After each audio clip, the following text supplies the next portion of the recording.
This is targeted spiritual warfare. And if you're an empath, you are the primary target. This isn't just gossip. It's a calculated attempt to erase your existence by destroying your spirit.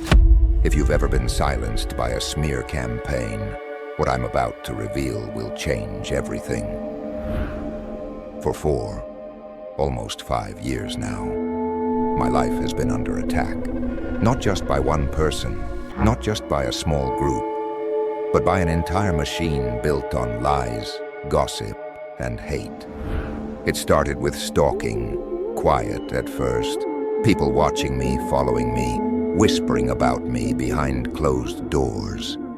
Then came the smear campaigns, carefully crafted stories, twisted lies, designed to make me look like the villain in a script I never agreed to. What's being described here is a classic narcissistic smear campaign. Its primary goal isn't just to spread lies, it's to isolate the target and destroy their support system, making them easier to control and less likely to be believed. And the lies weren't just casual rumors. They were evil, sick, invented to strip me of my humanity, the kind of lies that poison a community, that spread like wildfire until everyone thinks they know the truth. When in reality, they don't know me at all. They doxed me. They followed me. They recruited others into their little game of destruction, neighbors, strangers, co-workers, even people online who have never met me. Suddenly it wasn't just a few voices against me. It was a chorus, a whole county, a whole country. And because of the internet, it spread worldwide.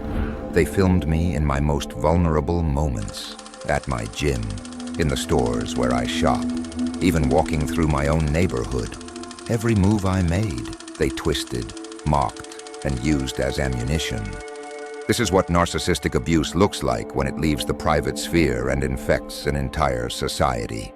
It's not just bullying. It's not just gossip. It's a coordinated attempt to erase someone's existence. And what makes it even more unbearable is this. In all this time, through all these years, no one ever bothered to come to me directly. No one ever asked me, is this true? No one ever knocked on my door, looked me in the eye and said, what really happened? Tell me your side. Instead, they just believed the lies. They just followed the crowd. And my life was ruined, not by my own actions, but by the shadows of others' words. Imagine this. Your life has been ruined by words that never came from your own mouth. Your name dragged through dirt by people you may not even know. Entire communities convinced of a lie. Not because of truth, not because of evidence, but because gossip spreads faster than compassion. You walk into a gym, and people slam weights or sniff aggressively in your presence. Not because they know you, but because they've been recruited into an unseen game. You go to the store, and strangers whisper or stare, as if you're some public spectacle. You scroll online, and rumors spread across countries, amplified by the internet's endless reach. And yet through all of this noise, no one ever bothers to ask you directly. No one looks you in the eye and says, tell me your truth, how are you? That silence is devastating. It is like being erased from your own story. This is what makes the pain so heavy for empaths, for hypersensitive souls like me. Because we feel energy, we feel the whispers, we feel the stares, we feel the silent judgments in the air. Even if no words are spoken, we know when we are being hated, mocked, betrayed. It pierces us to the core because our hearts are wired to sense what others ignore. For the empath or highly sensitive person, this isn't paranoia. It's a neurobiological reality.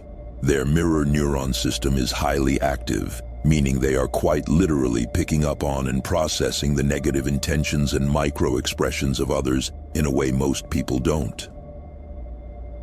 And yet while my spirit was under siege, my body also suffered. I was struck with mononucleosis, an illness that drains the very life force from you, leaving you weak, exhausted, and unable to recover your strength. As if that wasn't enough, I was hit with bronchitis, coughing through the nights, struggling just to breathe. And even then, even when I was broken down physically, the abuse didn't stop. The attacks continued, the gossip continued, the hatred continued. The body keeps the score. Chronic stress and emotional trauma from this kind of abuse directly suppress the immune system. The physical collapse isn't a coincidence. It's a direct symptom of the psychological and spiritual warfare being waged. Do you know what it's like to be so sick, so drained, and still be treated as if you are nothing but an object to mock? Do you know what it's like to try to meditate on your balcony, just trying to find a moment of peace, only to be disturbed, watched, mocked, even there? Even in your sanctuary, even in the one place where you should be free to breathe, to heal, to connect with spirit. The harassment followed. That is not just cruel, that is soul wounding. This is the reality of narcissistic abuse when it expands beyond one individual. This is gaslighting when it becomes collective. It's not just one abuser telling you you're crazy. It's an entire network trying to erase your reality, to convince the world that you are who they say you are, not who you truly are. In psychology, they call this ambient abuse, the abuse that exists in the atmosphere, the background, not always a direct attack, but always present. It chips away at your sense of safety, your ability to relax, your trust in people. Exactly. It's the constant, low-grade hum of threat that never turns off. This creates a state of hypervigilance that is utterly exhausting. The nervous system doesn't get a chance to rest, leading to burnout, fatigue, and a feeling of being completely unsafe in the world. Now, why is this so horrific for empaths, especially Heyokas? Because empaths don't just hear words, we feel energy. When people gossip about us, when they whisper lies, when they judge us without knowing us, we feel that energy like daggers. We sense the distortion in the field, the hostility in the room, the way people's thoughts project toward us like arrows. A non-empath might be able to shrug it off. They may feel anger, yes, but they can detach. For us, it's different. We are wired to transmute energy, to sense it, to process it through our own bodies. So when the collective turns against us, we don't just hear rumors. We carry the weight of that collective hatred in our own nervous systems. It is like being electrocuted by waves of invisible hostility every time you step outside.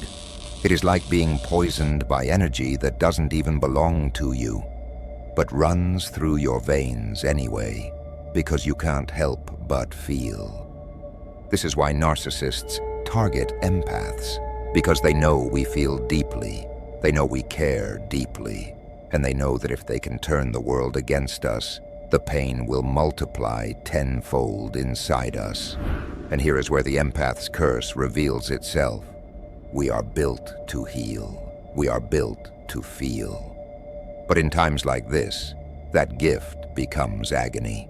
Because we don't just carry our own pain, we carry the weight of others' shadows, the poison of their lies, the vibrations of their hatred. It becomes hard to live, hard to breathe, hard not to react, when every day feels like an ambush, when even your rest, even your healing, even your quiet moments of meditation are stolen. This is why smear campaigns and collective abuse are especially horrific for empaths. Because while others may shrug it off, pretend not to care, or numb themselves, we feel it all. Every lie, every look, every ounce of betrayal. Psychologists who study narcissistic abuse explain this very well. Smear campaigns are not just random acts of gossip. They are calculated strategies used by narcissists to isolate their targets, to destroy their credibility, and to ensure that if the target ever speaks out, no one will believe them. Gaslighting works hand in hand with this. It tells the victim, "You're imagining it. You're too sensitive. It's your fault people think this way about you." Over time, this erodes the victim's sense of reality. You begin to question yourself. You begin to wonder if maybe the lies are true, even when you know they're not. You begin to doubt your own worth. And for empaths, that self-doubt is magnified because we are already prone to questioning ourselves, already wired to look inward, already conditioned to take responsibility for energy that isn't ours. And yet through it all, there is wisdom. The mystics remind us, when you are most attacked, it is often because your light threatens the darkness. The shamans remind us, when the soul is wounded, it is not the end. It is the beginning of the healing journey, the call to reclaim what was stolen. And psychologists remind us, smear campaigns only work when people are too afraid to face their own shadows, so they project them onto someone else. The Bible warns us of this. Jesus himself endured smear campaigns. The Pharisees called him a liar, a blasphemer, a fraud. They whispered behind his back, plotted in secret, turned crowds against him. And when he was brought before the crowd, Pilate asked, "What has this man done?" But the crowd shouted louder, "Crucify him!" Crucifixion, yes. No one stopped to ask for his truth. No one defended him. The smear campaign became a death sentence. And yet from the cross, Jesus spoke words that reveal the heart of an empath. "Father, forgive them, for they know not what they do." This is the paradox of the empath. We are destroyed by lies, and yet we still feel the pain of those who hurt us.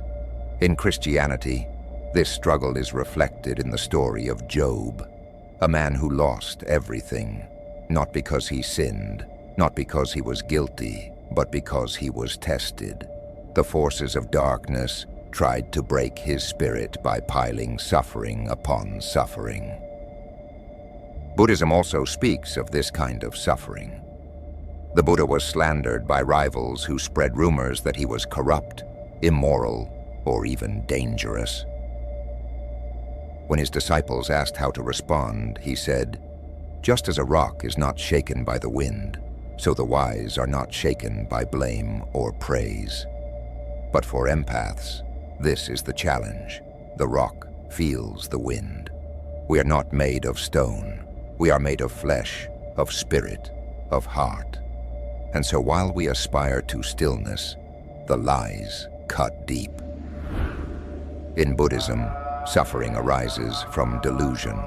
And what greater delusion is there than a community projecting its own shadows onto an innocent person, believing their lies are truth and refusing to see the light? Shamanic traditions tell us that words are spells. Every word carries energy. Every rumor is a curse. Every smear is a psychic dart that lodges in the energy field of its target. And when enough people repeat these curses, they form what shamans call an egregore, a collective thought form that lives in the astral, feeding off the suffering of the one it targets. For the empath, this is felt as heaviness in the body, as illness, as exhaustion, as despair that seems to come from nowhere. But shamans also teach us curses can be broken, energy can be cleared, the truth of the soul can never be destroyed. In shamanic traditions, this is known as soul wounding or soul theft. When energy is taken from someone, when the community turns against one soul, feeding on their suffering and leaving them fragmented. The shaman's work is then to recover those broken pieces, to call the soul back into wholeness. What many don't realize is that smear campaigns are not just human cruelty. They are tools of spiritual warfare. The enemy does not need to kill you physically if he can assassinate your character, if he can turn the world against you, isolate you, silence you, and convince you that your voice has no value. He has already won half the battle. This is why the Apostle Paul wrote in Ephesians about the armor of God. Because attacks don't always come as swords or arrows. They come as lies. They come as whispers. They come as smear campaigns meant to pierce the soul. For this reason, he told us to wear the belt of truth, the breastplate of righteousness, the shield of faith. Not just to protect against external attacks, but to guard our hearts from internal collapse. But even with armor, let's be honest, this battle is brutal. Because when your name has been destroyed, when your community has turned against you, when no one has asked for your truth, despair sets in. It feels like drowning in a sea of voices that are not your own. It feels like carrying a burden so heavy you can barely breathe. It feels like depression that sinks into your bones, whispering, "What's the point of living if the world has already decided who you are?" And yet inside that despair lies the empath's greatest challenge, and also their greatest strength. Because empaths are alchemists, we transmute energy, we take darkness and turn it into light. We take curses and turn them into wisdom. We take pain and turn it into compassion. From a higher spiritual perspective, smear campaigns often come to those with a mission. Why? Because if the enemy can silence a truth-teller before they speak, if he can assassinate a way-shower before they rise, he prevents the healing that soul was meant to bring into the world. That is why chosen ones, mystics, Heyokas, and empaths are so often targeted, not because of weakness, but because of power. Because your light threatens the darkness. Because your truth, if heard, would shatter the illusions that keep the world asleep. So yes, my life has been ruined in many ways.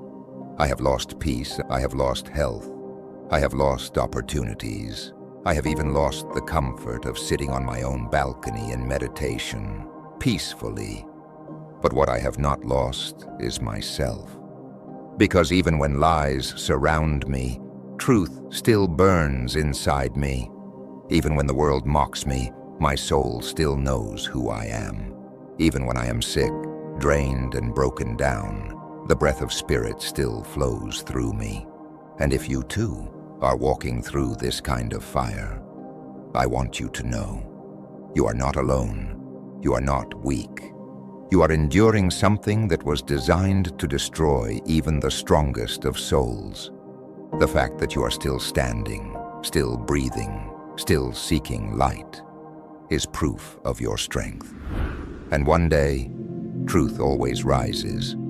So if you are listening to this, and you know the pain of having your life ruined by lies, if you know the despair of silence, the weight of gaslighting, the isolation of smear campaigns, I want you to hear me. You are not what they say.